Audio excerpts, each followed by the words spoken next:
첫 번째 경기 디나모 키예프 대 레인저스 분석 시작해보겠습니다. 디나모 키이우가 보여주는 UCL에서의 흐름도 대체적으로 공격적인 운영이다. 일단 파르티잔 상대로는 슈팅을 대체한 주지 않는 데 성공하는 모습. 다만 레인저스는 강호들을 상대로도 어느 정도 난전 양상을 보여줄 정도로 상당히 역습 상황에서도 강한 면모를 보여주는 전력이다. 지난 파르티잔 같은 쉬운 승부가 나올 가능성은 크지 않다고 보는 편이 합리적일 듯. 지난 시즌에도 PSV와 벤피카를 상대로도 난전 상황을 만들 정도로 공격적인 흐름에서의 힘이 좋은 편이다. 물론 레인저스가 플래너인 주도권을 잡는 상황을 만드는 것에 실패할 경우 약점을 드러내는 것이 아쉬운 점. 난전 상황을 만들기는 했지만 결국 PSV와 벤피카를 극복해낸 것은 아니기도 했고, 레인저스가 프리시즌에도 아약스와 맨유를 상대로는 한계를 보이기도 했다. 전체적으로 디나모 키이우가 몰아치는 상황을 만드는 경우에는 좋은 역량을 보여줄 수 있을 것으로 보이기는 하나, 레인저스의 역습 흐름도 PSV나 벤피카를 상대로 어느 정도 통한 바 있다. 디나모 키이우가 확실하게 이길 수 있는 흐름인지는 알 수 없겠다. 두 번째 경기 릴 OSC 대 페네르바체 분석 시작해보겠습니다.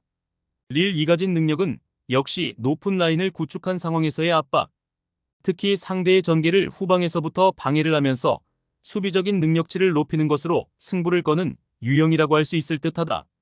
다만 지난 시즌 데이비드가 보여준 결정력에 대해서는 냉정하게 낙제점이라고 볼 여지가 충분했는데, 기복이 심해서 생각보다 라인을 높인 상황에서도 골을 타득점 양상으로 만들어가는 것을 어려워하는 분위기가 강했던 편. 무리뉴 감독이 루가노의 공격성을 어느 정도 잘 통제를 했다. 튀르키예 리그의 특성을 따라서 맞불을 놓는 것이 아니라 제코를 앞에 두면서 최대한 점유를 가져가지 않더라도 효율을 높이는 것으로 승부하는 흐름. 루가노와의 매치에서도 1, 2차전에서 모두 점유를 가져간 것은 아니었지만 밀리지 않으면서 실리를 챙기는 것은 꽤 인상적인 부분이었다. 무승부를 기대를 해도 나쁘지 않을 것 같다. 결국 릴 2라인을 상당히 올리는 상황에서도 데이비드가 골을 확실하게 넣을 수 있느냐에 대해서는 불확실하다고 노는 것이 나을 것. 특히 페네르바체가 점유를 굳이 가져가지를 않더라도 타겟형 스트라이커를 통해서 공격에서의 효율을 어느 정도 챙길 수 있다는 점은 루가노전에서도 드러났다. 세 번째 경기 잘츠부르크 대 트벤테 분석 시작해보겠습니다. 잘츠부르크의 특징이라면 상당히 높은 에너지 레벨이라고 할 수 있을 듯. 다만 상위권 팀을 만나는 상황에서는 이 에너지를 수비에 투자하느라 공격력이 생각만큼 리그에서 보여주는 레벨보다는 떨어지는 경우가 허다했다. 지난 시즌 UCL에서도 6경기 동안 4득점에 그치기도. 적어도 트벤테가 보여주는 장점은 점유에 있다는 것을 감안해야 할 것. 늘 상위권 팀들과도 승부가 되는 팀이라고 보는 것이 합당할 것이다. 지난 시즌에도 원정에서도 52%의 점유를 가져갔고 PSV나 페예노르트 같은 강호들을 상대로만 약했을 뿐 중하위권 팀을 상대로는 점유를 기반으로 좋은 성과를 거두었던 편.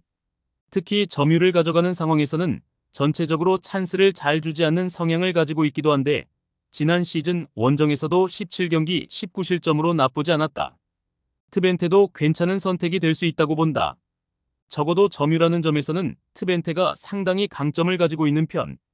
잘츠부르크가 점유 기반의 상위 전력을 상대로는 페이스를 잃고 수비에 집중하게 되는데, 이 형국에서는 UCL에서 득점력을 리그에서 보여주는 것보다는 레벨이 낮은 면모를 보여주었던 것이 아쉬웠다.